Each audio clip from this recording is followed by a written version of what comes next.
Hi, I'm Jerry Sparks, president of AG Financial Insurance, and today we have with us the man, the legend, infamous attorney and CPA for the General Counsel, Rich Hammar.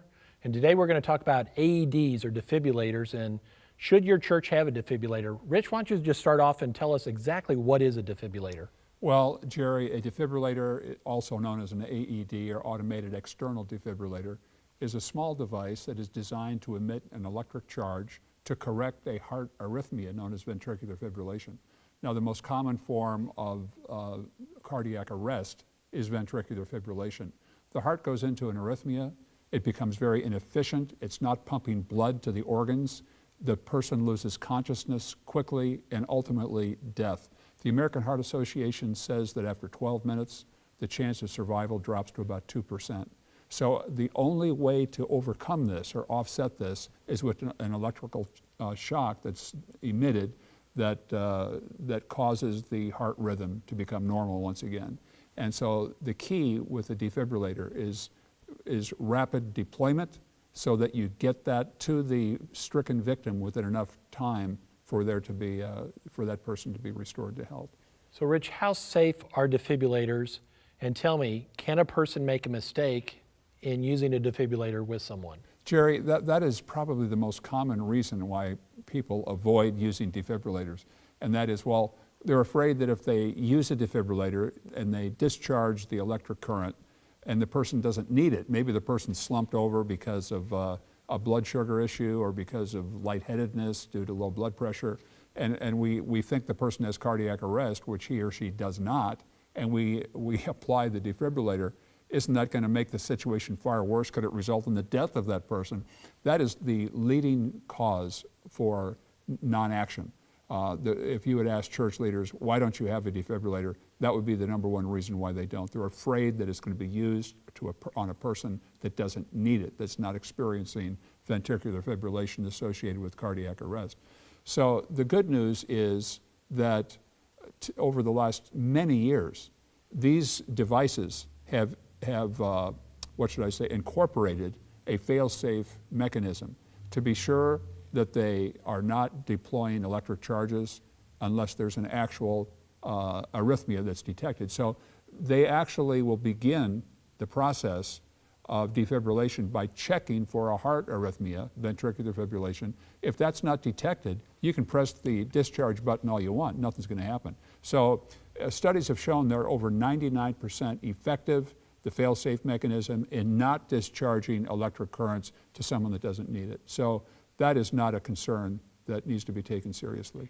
Now, I know a lot of states have actually enacted laws about who should have a defibrillator and who should not have a defibrillator, who's required in a lot of states. But you know, you just shared about this a little bit, but why don't you tell us a little bit, how effective actually is a defibrillator in saving lives? Well, they're very effective. In fact, as I said, they're the only thing that can correct cardiac arrest that's based on ventricular fibrillation. The only way to offset that, to recover health, a healthy heartbeat, is with an electric shock. And let me just read to you a couple of stats here, Jerry, that I think are just very compelling. These are based on recent studies. The national survival rate for out-of-hospital cardiac arrest is 5%. There's a 5% survival rate for people that experience cardiac arrest out of a hospital. Now, among organizations, including churches, healthcare facilities, gyms, et cetera, schools, that have defibrillators on site, the survival rate rises to 50%. So you have a tenfold increase in the survivability of people stricken with cardiac arrest by having a defibrillator on site that's accessible and you have trained users that can deploy it. So I think the case is overwhelming for the effectiveness of these devices. So should a church consider installing a defibrillator, and how much is it going to cost? Because that's going to be the question that they're going to ask. That's right. I think in some cases that's another hurdle. The church leaders are concerned that it's going to be used improperly to someone that doesn't need it, and they're concerned about the cost. And it's absolutely true that many years ago, these things weighed 100 to 200 pounds. They cost many thousands of dollars. Those days are over. Now, in fact, they are very small, some of them the size of a laptop computer, and they weigh 5 pounds or so. In fact, I was talking to my physician during a recent annual checkup, And I said, Ted, do you think I need a defibrillator? My wife and I have a home gym, and I want her to be able to use it if I slump over so that she can revive me. And he looked at me, he said, Rich, there's no way you're going to have a heart attack. Well, you like to hear that from your physician. He said, Rich Hammer, there is no way you're going to die of a heart attack. And then he paused and he said, but you know, you may have an electrolyte imbalance that causes ventricular fibrillation. So he said, go ahead and get one. So my wife and I got one, we installed it. We, of course, just installing it doesn't do anything because you have to be trained to use it. So we both went through the American Heart Association training and we're certified users. We have our little cards. And really, Jerry, that's been a very significant development for us. Now I believe my wife is basically able to revive me if I slump over with cardiac arrest and vice versa. But you know, when we walk in public places, malls, which is not too often for me, or libraries, airports, which is much more common, I always am aware of the fact that I have the knowledge to potentially save a human life. And so I'm always looking for where the AEDs are, like at O'Hare Airport in Chicago. You're walking down concourses. I'm always aware of where the AEDs are, and I know what to do if somebody slumps over and it's not clear that they're having cardiac arrest or not. So it's been a very positive development for us. So a lot of people that have CPR training or maybe already be a doctor or nurse may think that that is good enough to go ahead and do an AED. Is there appropriate response to the risk of cardiac arrest for these members, or should they go through more of a special training? Well, like on an AED, yes. Well, that's a very common question. It's an excellent question. And the American Heart Association says people should be trained in both CPR and the operation of an AED, both. Because some church leaders, like other organizations, think that, well, we have staff members that are trained in CPR. Isn't that enough to restore a person to health that's having cardiac arrest? And the answer is no. As I said, only an electric shock is going to be able to do that. Now, it's true that CPR will keep a person, the blood pumping at a minimal level enough to possibly extend that person's life by maybe 2 or 3 minutes. And those minutes could be the difference between life and death. So CPR is important, but it's, in and of itself, it's not enough because it's not going to cure a cardiac arrest, but it will potentially prolong a person's life for a couple of minutes, and that oftentimes makes the difference. With a church, if they called 911 instead of having this, would they have the same outcome? Yes, some churches say, well, all we need to do is call 911. And that is absolutely essential that you do that. But in and of itself, that's not going to solve the problem because the AED or the 911 response rates vary. I think the average now in the country is 12 minutes for paramedics to come to a site where a 911 call has been made. And that number can be much greater under certain circumstances. For example, rural churches, good luck getting a paramedic there in 12 minutes. Or urban areas, where hospitals are placed in different areas, or ambulances. Let me tell you a story about my church. A number of years ago, we had, and this kind of got me interested in the whole topic of AEDs. I'm an usher, a greeter in my church, and I'm sitting in the church service, and all of a sudden somebody was tapping me on the shoulder during the service. And I was kind of confused. I looked behind me, and there was this lady. I didn't know who she was, but she said, there's a person over here that's fainted. And I said, I was trying to process this. What? Yeah, there's a person that's fallen over on her pew. So I couldn't even see who the person was, but I decided I need to call paramedics. So I went out to the lobby, and I found a phone. But I didn't know how to use the church phone. I'd never used it before. I didn't know what buttons to push. I'm trying to get the thing. I couldn't get it to work. So I had to go. I had to find a janitor. And I said, could you come out here and show me how to use this phone? This was a comedy of errors. And so he showed me, yes, you have to push this button, and then you do this button, and then this button. So I finally figured it out. And then I called 911. And then they start asking me all these questions. Well, what's the person's name? I said, I don't know. How old? I don't know. Is it a man or woman? I said, I think it's a woman, but I'm not sure. And Well, what's the condition? I don't know. Does she have any pre-existing conditions? Is she diabetic? I don't know. Just get the paramedics over here. They said, well, so they finally agreed to dispatch paramedics. I'm right across the street, my church, from a hospital. I could look out the window while I'm on the phone, and I can see the ambulance. But they brought an ambulance from another hospital 15 miles away. And I'm timing this. And by the time the paramedics actually showed up and got to the side of this woman who was slumped over in a pew, it was 27 minutes. Well, under the American Heart Association data, that woman had a 2% chance at 12 minutes of survivability. Fortunately, she did not have cardiac arrest. She had some other condition that resulted in this. But it just showed me, even if under the best circumstances, with an ambulance in view across the street, it may take a long time to get somebody to the side of a person. So the question, Jerry, is this. Look at your congregation, the number of elderly that are prime suspects for cardiac arrest. Which one of them, whose grandmother, whose grandfather is going to be the one to slump over with cardiac arrest? And what happens? People are frozen to inactivity. They don't know what to do. They step back. They wait for other people to take charge. Nobody does.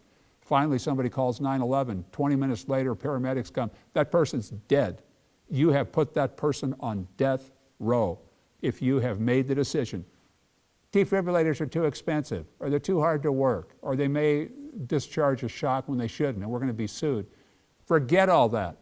Ask this: whose mom, whose dad, whose grandparent is going to die on your church floor, writhing in agony because you chose not to get a defibrillator? So we are contending here today for defibrillators. You know, I have a son and two daughters. My younger daughter, for many, many years, when she was 5, 6, 7, 8 years of age, Jerry, when I would come home from work in the night, she would say, Dad, did you save any lives today?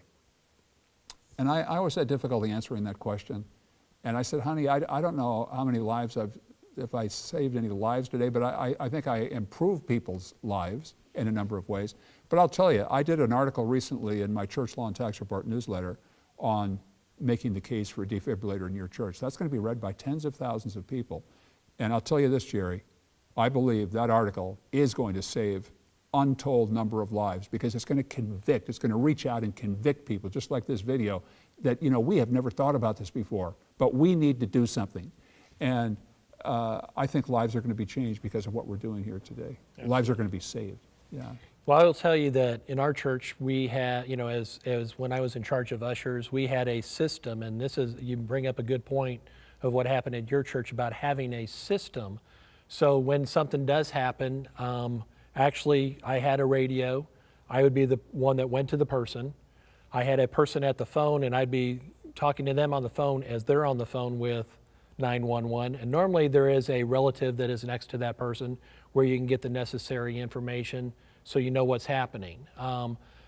Training for an AED, let's just talk a little bit about that. So you mentioned, you know, you going through the American Heart Association. I know the American Red Cross does training, and I also know that a lot of places where you buy the AED will give the proper training. But what are the, you know, does somebody need to be trained actually to use an AED?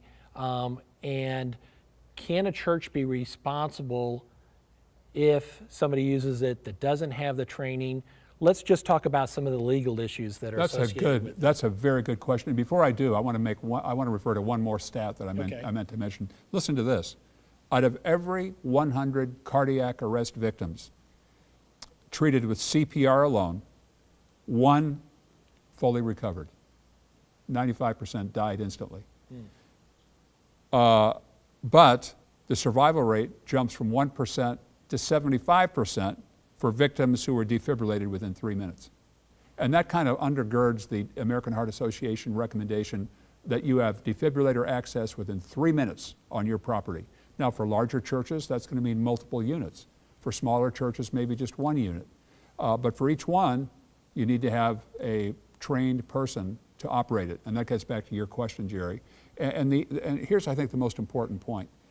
Every state has a Good Samaritan law that says that anyone that uses a defibrillator, even in a way that causes harm or even death, which is almost inconceivable, but if it should happen, you're given immunity from liability for what happens. If you are a certified user, you've gone through the training and received a certification or certificate that you can use an AED. Those usually last for 2 years. There are many, many places where you can get this training. Jerry, you mentioned the American Heart Association, the Red Cross. Many hospitals offer courses. There's commercial vendors that offer this training. All of them will give you a certification upon completion of the training that you are a certified user. That is your key to unlock the door, or to lock the door, may I say, to liability. As long as you're certified, have that certificate of training, you are a good Samaritan if you attempt to use an AED. Even if you do so improperly, you're not going to be sued unless there's some type of gross negligence, which is almost inconceivable. Let's just talk a little bit about the church being liable also. So that individual may have protection, but does the church have that protection also then? The liability would be derivative of the individual. And so if the individual is not liable, generally the church is not going to be liable either, especially if they're the ones that provided for or encouraged people in the congregation to obtain this training. I think that's a big step in favor. And just having the defibrillator and then encouraging members, because what good's a defibrillator if nobody's present to use it? That's a horrific situation to be in. So that's why you want to have multiple people. Look at most churches have health professionals in the congregation, physicians, nurses, nurse practitioners, medical technicians, law enforcement individuals who are trained. Most churches have people like this that can easily be qualified to use, and some already are, the AEDs. And if you're in a situation where that's not the case, then have 3 or 4 people trained so that you always have somebody on site, no matter what the activity, that's going to be trained in using these things. And again, yes, they should be used, but that's done in conjunction with contacting 911. They should always be contacted immediately, then proceed to apply the AED in conjunction with CPR. I would tell you also to check with your insurance company, because a lot of insurance companies will automatically provide incidental medical malpractice insurance for CPR, for use of an AED. But what if a defibrillator is used but doesn't save the person's life? What can reduce those risks? Well, and that may happen. It may happen because the defibrillator is defective. It may be because the batteries are discharged. It may be because you don't have a trained user present. It may be because it malfunctions. There's a number of things that can happen. But those risks can be mitigated by, as I said, having multiple people trained and certified in using an AED so that you always have one present. Another thing that you can do is make sure you properly place your defibrillator. And this is more of an issue for larger churches. And then proper maintenance of the defibrillator. State law will typically prescribe the steps you must take to make sure your defibrillator is properly maintained. Another issue I'd mentioned, Jerry, is where are you going to locate it? And the ideal is having a locked box with keys made available to each member of your congregation who's certified in the use of the defibrillator. So that whoever is going to, and they should keep those keys with them whenever they're on the church premises, so that if they're called upon to utilize the AED, they're going to be able to access that.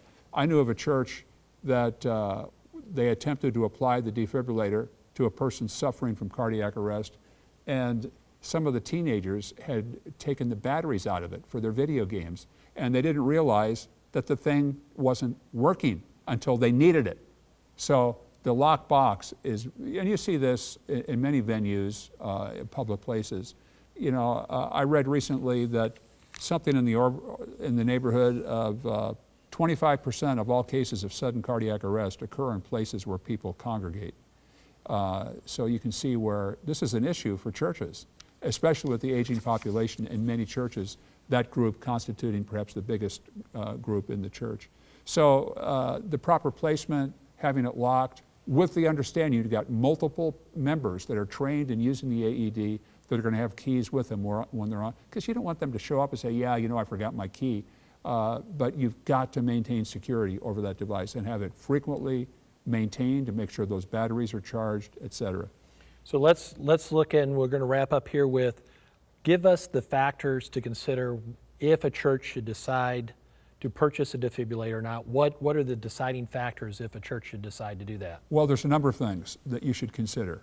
And a lot of these have been taken care of by technology. For example, the fail-safe system now is incorporated into virtually every defibrillator that's manufactured, that it will not emit a shock unless it detects an arrhythmia. But then defibrillators that are activated as soon as you open the lid.